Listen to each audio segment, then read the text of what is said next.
Well, I did it. I hit 1,000 subscribers. It only took me 13 years and 167 videos, but I finally got there. What's the thing for K?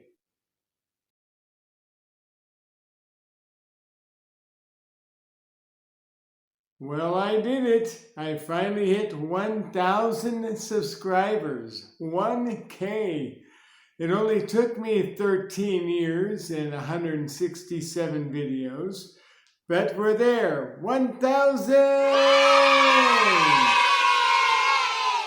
So as promised, I put together this little video to celebrate the occasion, and I received some questions. I did post in there, both to Facebook and to my YouTube channel, here on this YouTube channel. If you had any questions for me, I'd be happy to answer them. So that's what this video is for. We're celebrating 1,000, and I'm going to answer your questions today. So let's get started.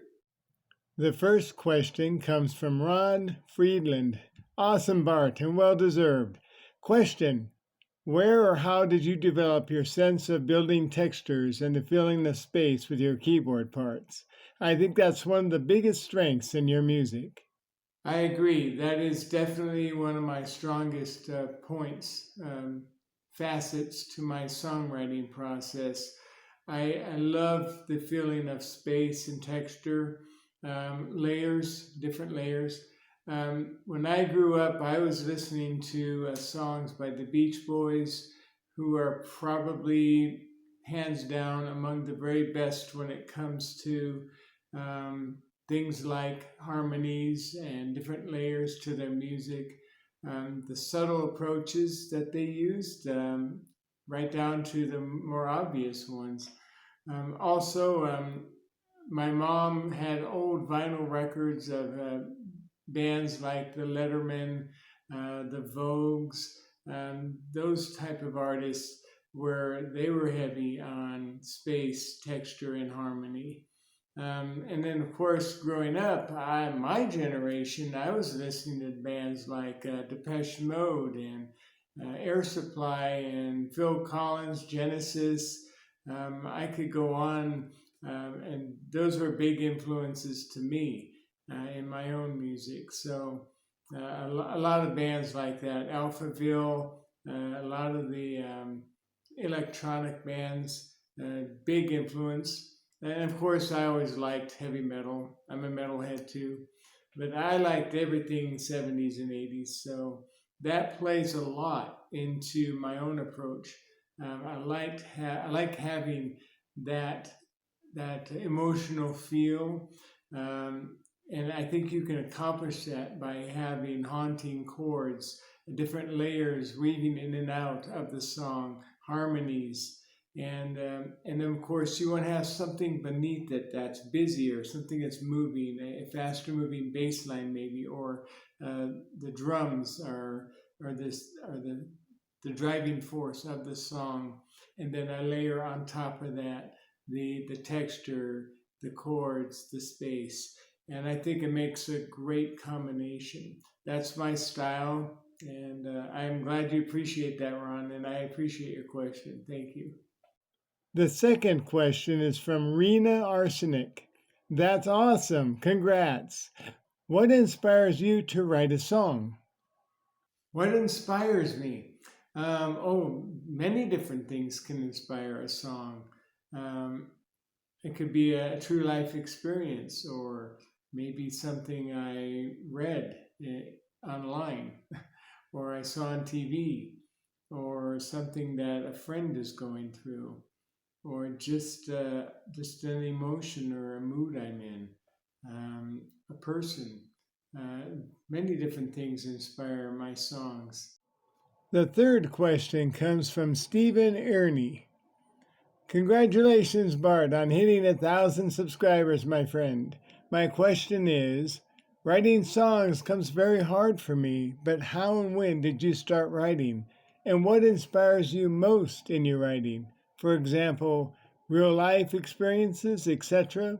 Can't wait to hear your video, Steve. So this plays into the last question, but Steve wants to know what inspires me most. Um, I would have to say my mood. I'm a mood writer, kind of like having mood food. If you're in the mood to eat something, you eat it. If I'm in the mood to sing about something, or um, maybe I'm just feeling an emotion or something, I want to get it down. I want to record it, put music to it before I forget it, before the moment passes away. So what inspires me most is just how I'm feeling at the time. Steve also wanted to know how I got started, or when I got started.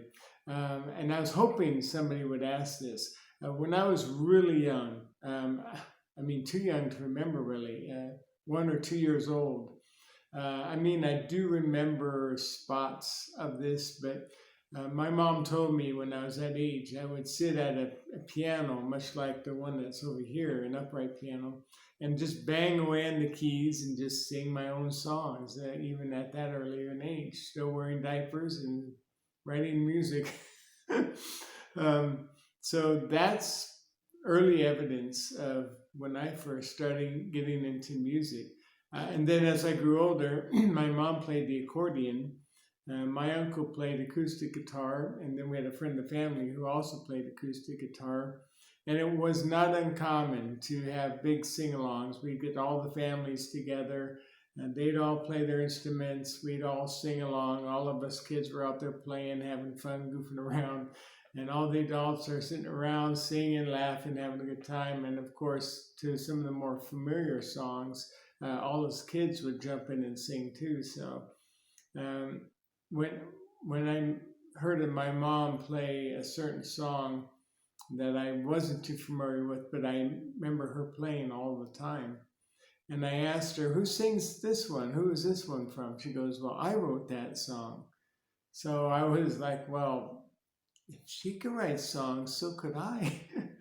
And they had come home with an old Bonami, Bontempi, I can't remember, an old keyboard where you plugged it into the wall and it had a little fan whirling around underneath it. So you heard this steady hum of a fan twirling below. And so I wrote my first songs on that old keyboard. I'll put up a picture of it here so you can see what it looks like. But my first songs were written on that. So that's the when and the how of it. Our next question comes from Hollywood Gas Videos. Congrats, Mr. Blue. My question, what was the very first song you wrote? Looking forward to your video. HG Hollywood Gas Videos wants to know what was my first song that I wrote. So using that same old keyboard that my parents came home with, I wrote my very first song called One Special Girl. And it was written for a girl I was crushing on at the time. I don't know if she ever heard her song. But the funny thing is, that song was my dad's favorite song of mine. Even after all these songs I've written after all these years, that's the one he really liked the most. So the original recording of that is long lost. I mean, I used an old cassette tape recorder, pushed the play and record buttons at the same time, and singing and playing my song off that old keyboard. And so that was my first original recording of One Special Girl. But over the years, it's been modified a few times. The latest one is on my channel right now. You can check that out. One Special Girl, the very first song I ever wrote. Next, we're hearing from Joe Dewberry. Congratulations, Bart. 1,000 subs is a great achievement. Like others, I would like to hear about your process for writing and creating excellent content. All right, Joe, the process. I put together a special little video package here for you. So here you go. Well, this is my studio of sorts. It also doubles as my workspace because I work from home. But over here we have an old upright piano. That's actually my roommate's piano. He plays it a lot more than I do. He's also a guitarist. And that's just a few of his guitars that he has laying around the house here. He's got quite a few of them, actually. And this is where I work. I work for an insurance company. I take phone calls. I help different providers with claims, and I help members with their billing questions. I help them set up with new policies. That's what I do. Nothing extravagant, nothing special. But this is what you're probably more interested in. And this is my little home studio space. I do the bulk of my work right here. That's my Casio keyboard. I spend countless hours on that keyboard. I love that thing. So much fun. It's part of me. And then over here is where a lot of the other work is done. To the right is my Alesis drum machine. It's where I build my rhythms, my drum beats. And it all gets mixed down into this Zoom mixing board. And that's where I do my song building, the different tracks, put it all together, mix it down. And then I upload it or export it to a thumb drive. And I take that thumb drive and plug it into my laptop. And the rest of it's done there. My microphone. And my little musical painting there, a little friend of mine made for me. After I take the song off of my thumb drive and load it to my laptop, I always run the finished mix song to E-mastered.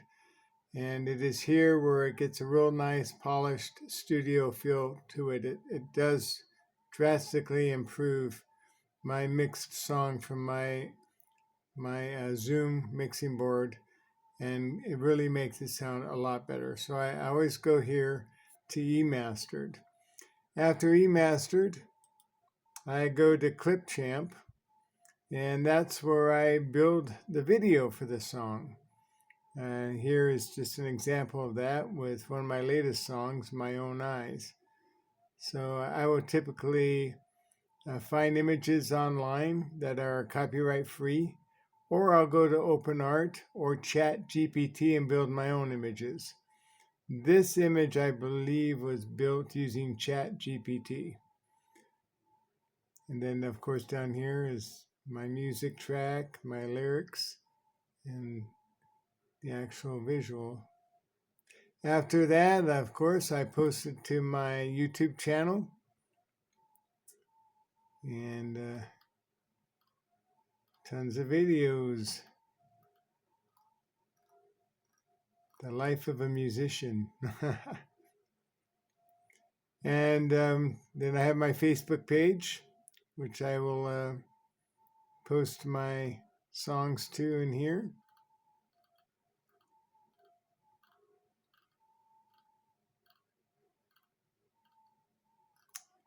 And then from Facebook, sometimes, not a lot of the time, I'll post my songs to my Spotify page. And there's my Spotify page right there. So that's the process. And then, of course, I let you guys all know about it, usually through my post.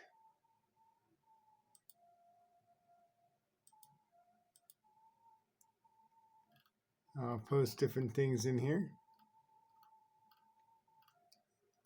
And that's where I can catch up with every one of you. So that's the process. The next question is from Miami Jeff, 1967, my friend Jim Valdez. Hey Bart, congratulations, my friend. All I can say is that it's about time. You should have reached 1K many years ago. That's such great news. Here's a songwriting question for you.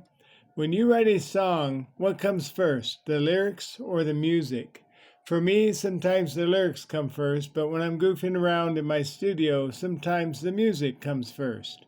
I prefer to write the lyrics first, but when the music comes first, it's going to be a rocker or some sort of funky concoction. Tell us a little bit about your creative process. Take care, Bart, and congrats once more.